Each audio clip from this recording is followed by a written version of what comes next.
Hello everyone and welcome to another episode of the Product Coalition podcast. I'm here in Sydney for this Sydney-based series. Welcome to Adrienne Tan. Hello. Thank you for having me and thank pleasure. you for hosting me as well. Pleasure. Brilliant. Looking forward to today's topic. We're going to be chatting about the fog of product management and we'll see where that conversation takes us. I want to give a shout out to Adrienne and the Brainmates team as the location sponsor for this Sydney-based series. Brainmates is a product management training and consulting team based in Australia, New Zealand and Denver in USA. Find out more about Brainmates' 3-day course for product folks on the 9th of December in Denver at brainmates.com.au. If you've just discovered the Product Coalition, welcome. We're a global product management community that started out as a publication at productcoalition.com. We grew then into a Slack community of 5,000 product managers that's free to join and you can grab an invite at productcoalition.com. If you'd like to watch this podcast, you can see Adrienne and I on YouTube by searching Product Coalition. And we're 100% funded by community support. So if you'd like to support the podcast, the publication or the community, you can buy me a coffee at buymeacoffee.com/productco. Let's get stuck into it. Thank you. Thanks for having me in Sydney. This is my home for those watching or listening for all of the Sydney series. I'm at the Brainmates office here, which is lovely and cozy. It's your new office. It's our new office. We've been here for about 3 months. Right. Yes. It's beautiful. Thank you. Awesome location. It's great. It's near the water. Sometimes when we're feeling a little bit tired, we go down to the water, buy an ice cream and feel like we're on holiday. Beautiful. Everyone needs an ice cream. Absolutely. No one can be grumpy with an ice cream. Exactly. There's two things you can't be grumpy: eating an ice cream and skipping. Try being grumpy and skipping. It's almost impossible. I'm going to try that one. Okay, I'm really excited for this session, but I'm going to kick off with a bit of a Sydney themed pub quiz. Can I ask, are you Sydney born and bred? No, I was born in Malaysia. Many years ago. And when did you come to Sydney? I came to Sydney when I came to university. So it was when I was 17, but I spent most of my childhood in Queensland on the Gold Coast. All right, beautiful. Yeah. Nice. Okay, all right, well, this is going to be, so how many years has Sydney been home? Oh, gosh. 30 odd years. Right, okay. Yeah, so all right, this is going to be a good test then. Let's see if you've been getting out and about over the years. All right, so Sculpture by the Sea. Yes, Bondi. Have you been? Never. Really? Yeah. Right, okay. It's on the other side of the bridge. So I don't travel there. Right, okay. Yes. Okay. That's the whole OTB thing. So you come this side of the bridge for work? Yes. And then you never come this side of the bridge? Rarely do I go down to the eastern. Weddings and birthdays. Right? Yeah, that's right. Dinner, in a city, but going down to the beach, I'll do the northern beaches. Not where the pommy backpackers like myself might be. Okay, Sculpture by the Sea then, where you've never been. Now I have to go. My question is, for how many years haven't you been there? So when did it begin, Sculpture by the Sea? Oh, I'm going to say 8 years ago? No? 96. No way. Yeah. Wow. Pre-Olympic Games. See, this is the thing about social media, right? You only start to see things, on your feeds. Yeah. Because that's of social it. media. Otherwise, it's just really local. Yep. Or the newspaper, traditional media. Or if you've got a passion for sandcastles. Yes. In this instance, Sculpture by the Sea is sand sculptures by the sea? It's sculpture. Or is it actual physical sculptures? It's physical sculptures. Oh, right, okay. Yeah. Right, along the water, I think does it go from Bondi to Coogee? I can't remember. Right, but there's these beautiful art pieces. Oh, right, okay. Yeah, you need to do that, you see. I need to see it, I played a tourist and get down there. You can't really do it in the UK. We've got stone beaches, it's just like stones along the sea. There's some by the sea, but there's some also just in the grassy areas. And Bondi is a bit of an artistic area as well. It's sort of, from what I understand, or is it backpackers, which is what I remember it mostly I think as? it's a mix. Bit of a mix, It's a bit of a mix. Okay. Let's get into the next one. World ranking for size. So for the fish market. Oh, it's massive there. So it's obviously the largest in Australia, but where do you reckon it ranks in world rankings? In its current state, really low. There are lots of tourists, but I try not to go. But they're redeveloping it. It is the other side of the bridge as well. Yeah, well, So no, it's that's not another too reason. far. It's only Bondi. Third, apparently. Oh. Third largest fish market in the world, which is pretty significant, Yeah. I think, by global fish market standards. Yeah. Not that I've seen too many, to be honest. Oldest street in Australia. Oh, somewhere by the rocks? Have a guess. Harrington? George Street. George Street. There you go. The Yep. main arterial road. Yeah. Yep. Which has the new light rail Yes. down it now Yep. as well. Yep. I And they're experienced warning that everybody to be careful and not walk in front of it. today. Don't Yes. get run over. Don't get run over. See, us Melbourne people, we're You're used to well familiar with it. that. Okay, all right. Let's get going by firstly, please introduce yourself. Sure. I'm Adrienne. I've been in product for a very long time, since 2000. It was my first product job, but I think I was doing product way before I got the official title. I started Brainmates 15 years ago. I wanted to do product for all sorts of different types of companies and left my full-time job as a product manager for a company called Austar, and they were pay TV providers. And my time there, I spent building out, internet networks in regional rural Australia. I spent a lot of time building out television applications for them, and then decided that I wanted a new adventure. Wow. And then I left my job with nothing to do. Fascinating, right? Yeah, and I remember, I think I was on a bus, and I get a call from my ex-manager at Austar, and he said, look, I know you've quit. Why don't you come and do a little bit of work on the side? And it was a great project because you could just focus all your attention on developing, it was called an electronic program guide. Right. And so, I got to do the research. I wasn't bogged down by day-to-day running of the other products. I didn't have to manage my team, which I loved, but still, you could really focus on trying to understand customer problems, doing the research, speaking to call center staff, and then starting to kind of design the product.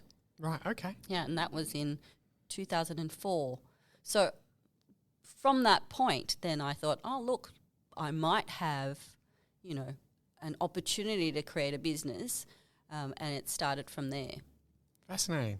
Yes. Brilliant. Yes. And was that your first client as well? So, yes, I was really lucky. That was Right. my first client. Right. And, they were a client until they were sold off to Foxtel. So I had them for a client for a very long time. Right.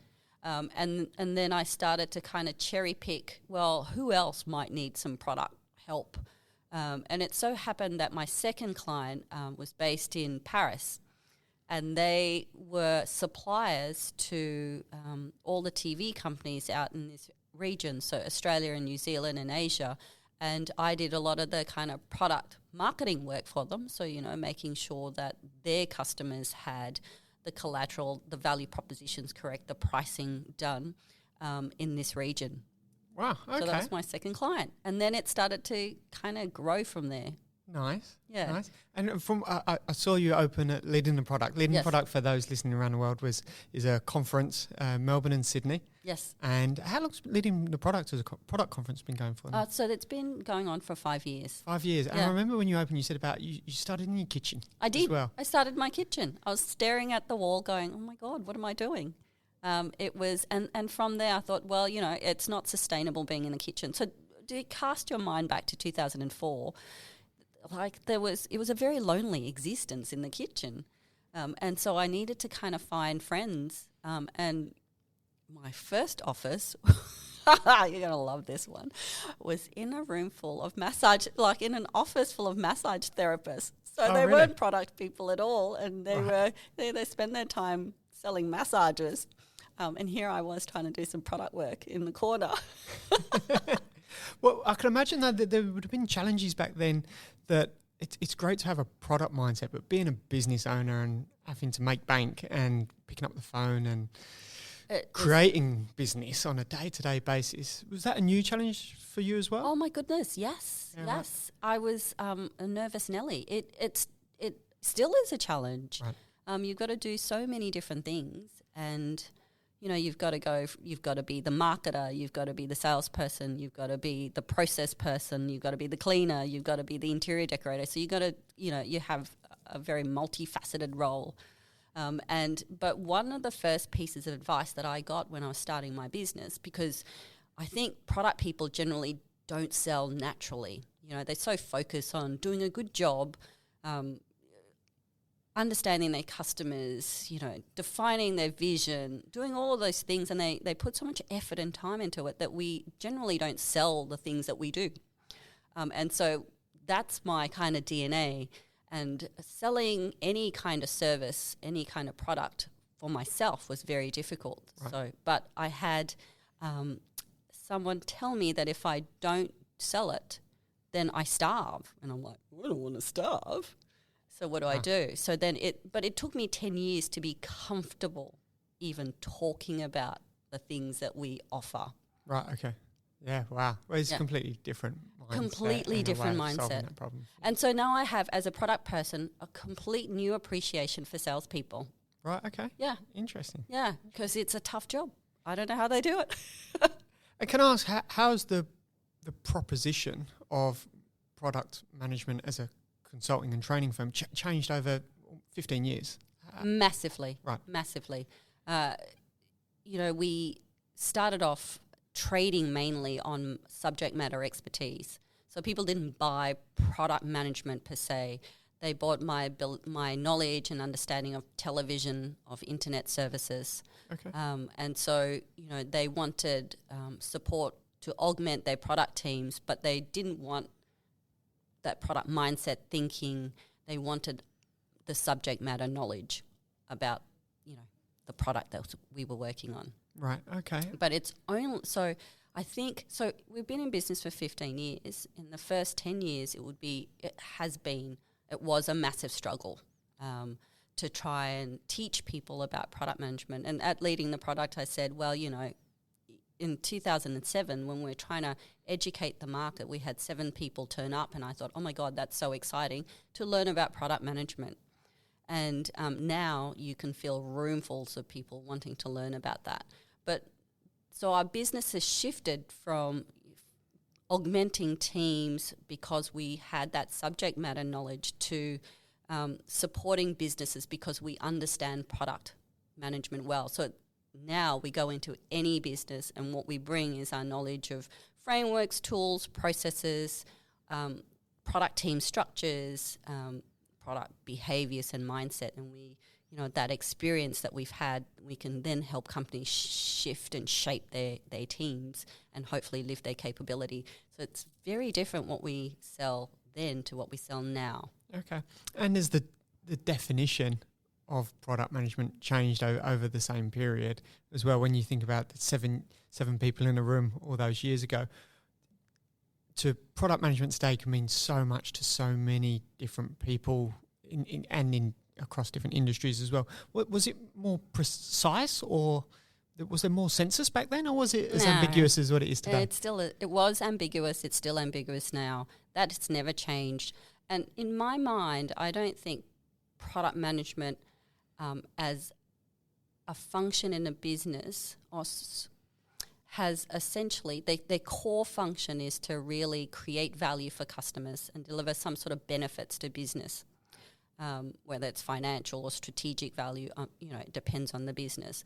That really hasn't changed. That's what we're meant to do. If we don't do that, then we're not doing our jobs as product people.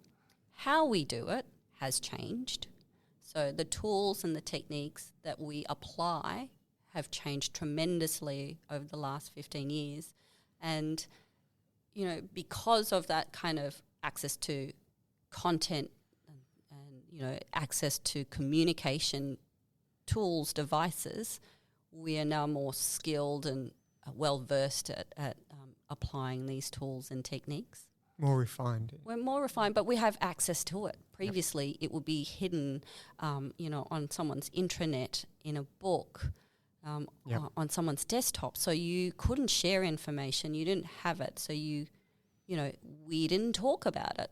But I remember my very first product requirements document, and it was actually defining wholesale television.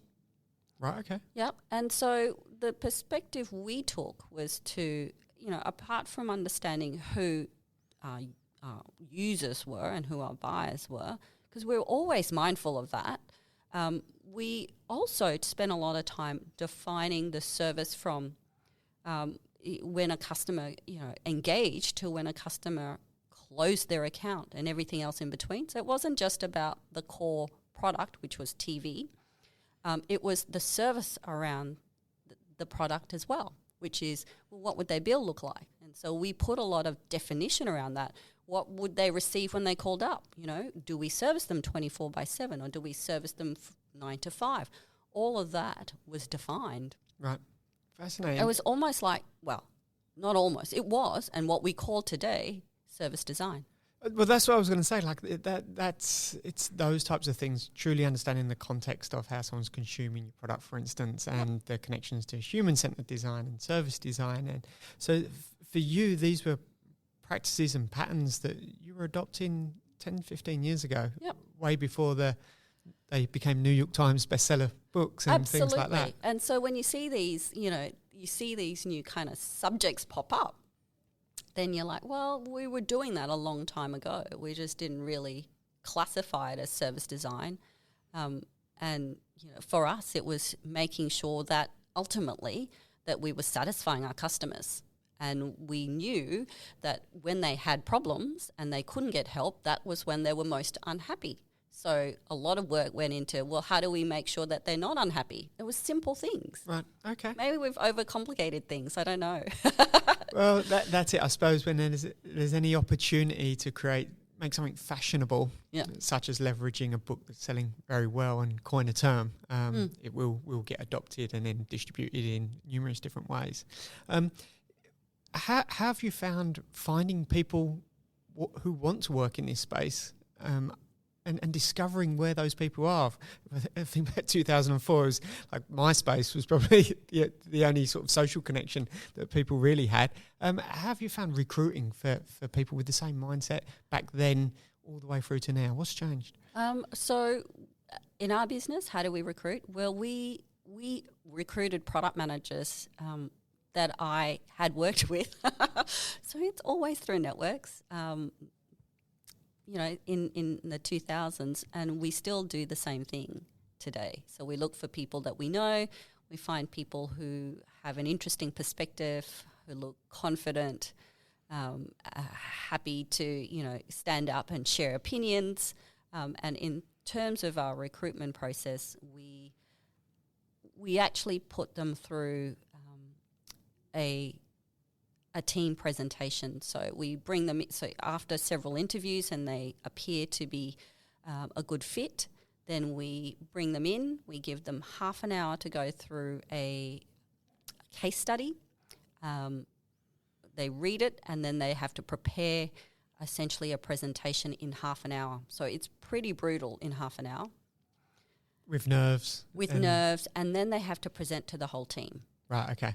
Yeah. It's a nice big audience. Yes, nice big audience. And so when you were doing your podcast earlier on, we had a guy who we flew him from Melbourne to Sydney to do this interview. And he did quite well. Brilliant. Can I find, why does that case study, short form, plus the group sort of response work for you? Because as consultants, we're often put in very tricky situations. Right. And so we're asked to respond and provide information very quickly. So people will say, I have this problem. Can you help me now? And so on your feet, you have to think very quickly. You have to call upon, your past experience, your training and learning, because we focus a lot on training our staff. And you have to focus on what tools you have available to you, and you have to, help the customer solve their problem. And in the group dynamic means that you need to have confidence to back yourself, to stand up and to convey information confidently. And so that's why the group scenario works well for us.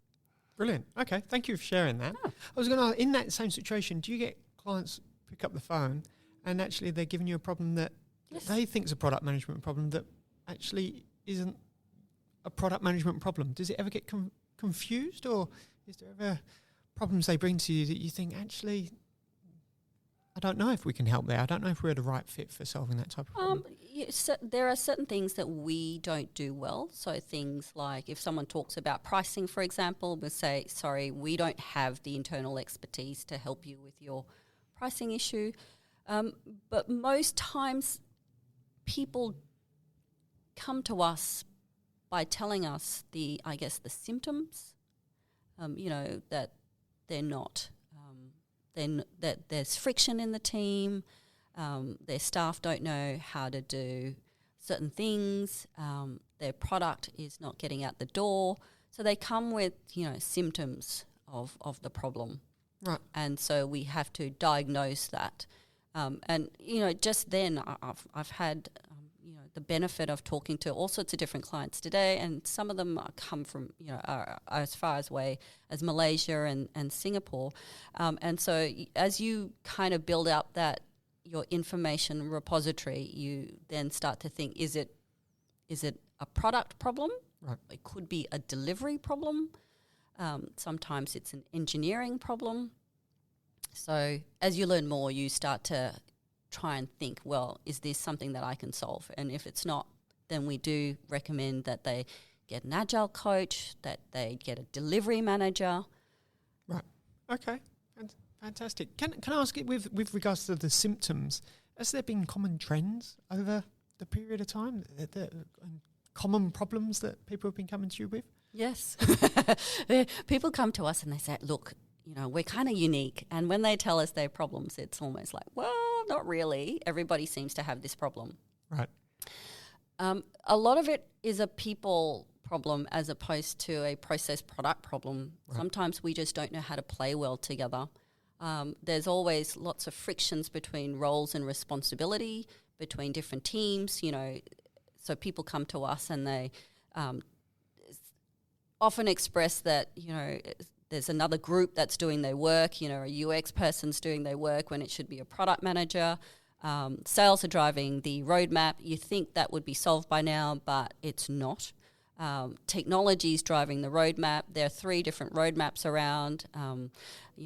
Product managers are order takers. Product managers don't have skills. Our product's not performing. Competitors are coming into the market, and we don't have the capability to be able to deliver some of this new products that we need to do. And often it's not just one problem. It's a combination of problems that lead them down this path. And it's, the way that people behave. It's the way that the systems are put together. So sometimes, companies merge, for example, and they've previously behaved in this way, and then they take that kind of past behavior and they play it out over and over again. And so it's a combination of different things. There's no process in place, so people then don't know what to do, and they wait to be told. They wait to be led instead of, leading the charge themselves.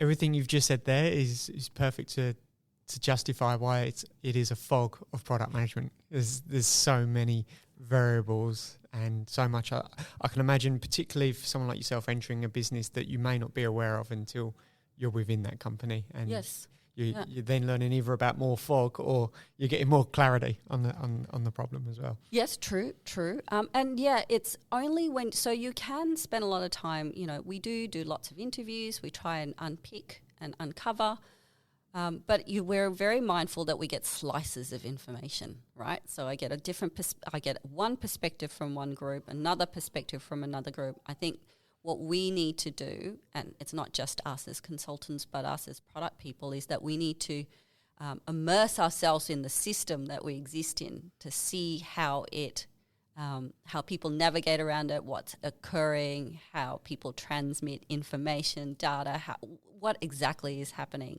what the ebbs and flows. And so when we do go in and do some work, I like to do a piece of work. I like to help you, do some research. I like to help you put together your journey maps, or I like to help put together a roadmap, because only by doing that, and only when you're kind of immersed in doing the work, do you actually feel and appreciate the problems that are going on.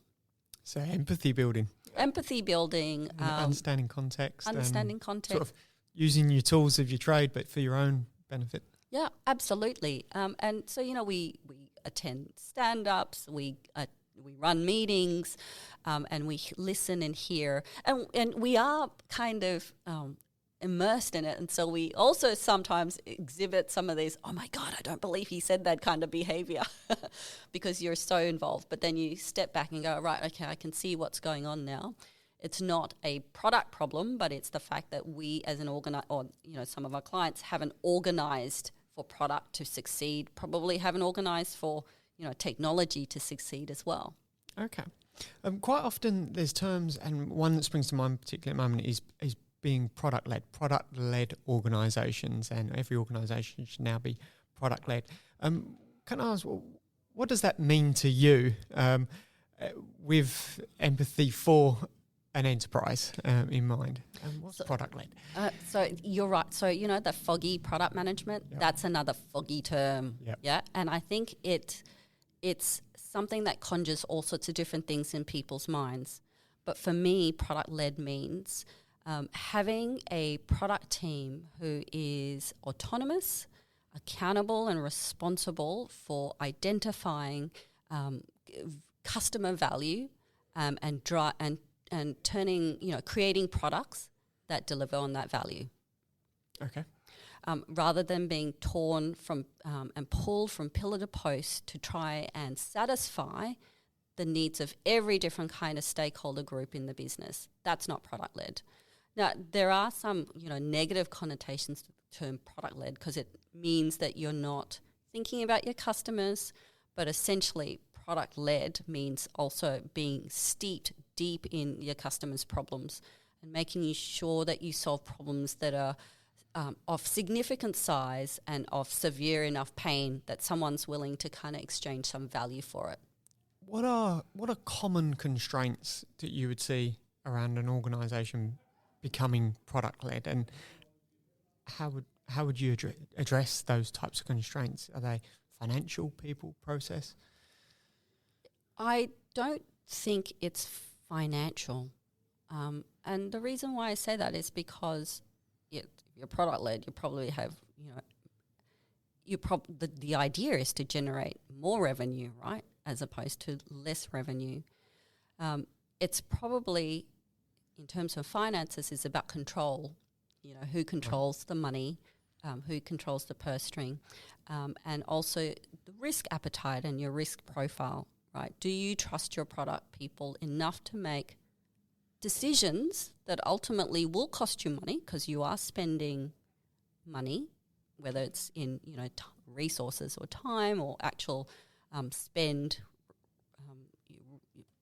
buying services, whether you trust your product people enough to make those decisions. Okay, which is then comes to leadership mindset and what's your mindset as a set of executives. But then also you might have people who have good intentions, good healthy mindset, but sometimes the system is so constrained that they can't apply those good behaviours, right? So it's never just one thing. You can't, in my mind, you can't just change one or two things and hope for the best.